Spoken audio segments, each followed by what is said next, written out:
exit doors on the side of the building. Those will end up at ground level on the far side of the great job on our foundation.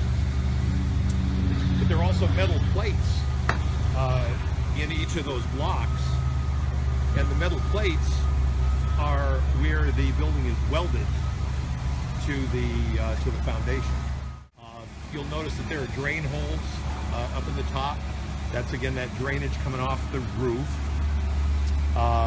We will be backfilling up to the steel, so there will be a ground level exit for all of the children onto the playground, etc.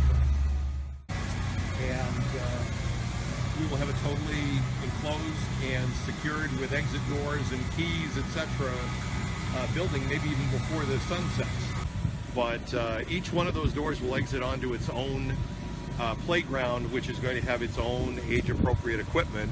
And you'll see that between the thickness of the steel and the additional thickness of the block, that we have a crawl space underneath in case we need to run additional wiring or security or whatever need be.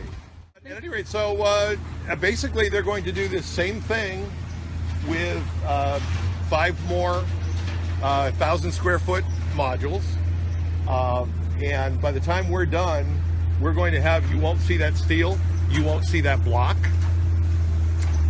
We will have cement hardy siding all the way down to cover that. We'll have dirt up to